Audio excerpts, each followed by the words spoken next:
From Seoul to Silicon, A Life in Computing. The Memoir of Yook. 16 chapters spanning more than 4 decades, from punch cards in Seoul to SQL servers in New Jersey. This is the story of one engineer's journey across the entire personal computer era. Part 1, Chapters 1 through 4, The Korean Years and the Journey to America.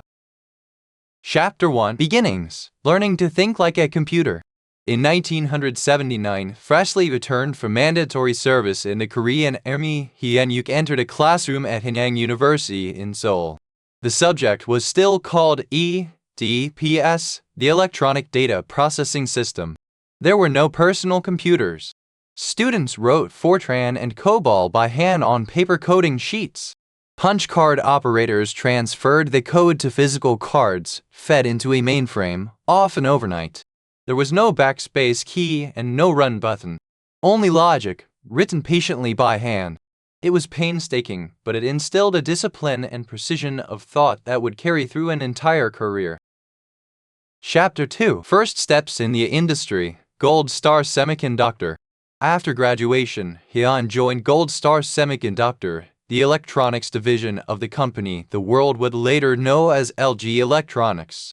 His department had exactly one personal computer running the CP/M operating system, the dominant platform of the early microcomputer age. One machine for an entire department was, at the time, a privilege. Those 5 years taught something no classroom could, the difference between knowing how computers work in theory and knowing how to make them work in practice. By 1985, with Korea changing rapidly, he had decided to continue his education in the United States. Chapter 3, The Impossible Dream, First Journeys to America. Before Heon ever decided to leave Korea, America came to find him.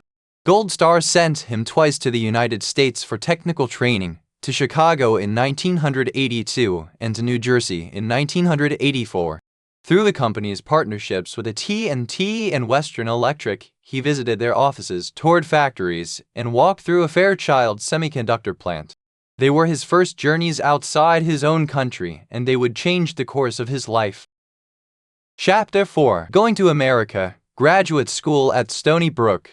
In August 1985, Heon left Gimpo Airport in Seoul alone this time and for himself. His mother quietly wiped her tears. "Mother," he told her, "I will come back soon, just after I finish my schooling." None of them could have known that soon would stretch into decades. He landed at JFK with no one waiting. His first dinner in America came from a row of vending machines. His first night was spent on a small sofa in an unused room, his suitcase beside him.